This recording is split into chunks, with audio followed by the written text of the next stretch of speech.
ওয়ালাইকুম, হ্যালো বিয়ার, সবাই কেমন আছেন? আশা করছি সবাই ভালো আছেন। এই যে বাসাবাড়ি থেকে অনেকেই প্যাকেট করে গরিব দুঃখী ভিখারি, অনেক হিরোইন শিখর যারা টোকায় আছেন তাদেরকে ভাত দেন খেতে। এই যে দেখুন, এই ভাতগুলো তারা খাওয়ার পরিবর্তে যেখানে মানুষ প্রস্রাব করে সেই প্রস্রাবের ভিতরে ভাতগুলো ফেলে রেখে দিয়ে যায়। যে দেখুন, পরিষ্কার দেখা যাচ্ছে। তো যারা গরিবকে অসহায় দেখিয়ে আপনারা পলিথিন করে প্যাকেট করে যারা খেতে দেন গরিবদেরকে, টোকাই যারা ভিখারি, এই ধরনের যারা অসহায় মানুষদেরকে খেতে দেন, এই মানুষগুলি ভাতগুলা না খেয়ে দেখুন এই যে প্রস্রাবের ভিতরে ফেলে রাখে। এই হচ্ছে বাঙালি জাতি। তাই যারা বাসা বাড়ি থেকে কখনো মায়া করে দয়া করে যারা ভাত দেন খেতে গরিবদেরকে, কখনো এই কাজটা করবেন না।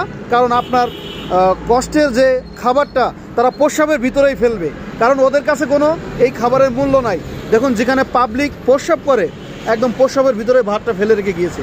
তাই আপনার এই দয়া, আপনার এই মায়া মহব্বত কখনো টোকাই ভিখারির প্রতি ভালোবাসা ভাত দিয়ে দেখাবেন না। সে ভাতটা কিন্তু এভাবেই প্রস্রাবের ভিতরেই পড়ে থাকবে। গ্রামের মা চাচিরা কিন্তু একটা ধান, একটা চাউলের জন্যে অনেক পরিশ্রম দিনে রাতে করে, ক্ষেত থেকে বাসা বাড়ি থেকে সিদ্ধ করা পর্যন্ত। আর আজকে দেখুন সেই শখের খাবারটা এভাবেই প্রস্রাবখানায় এরা ফেলে দিয়ে থাকে।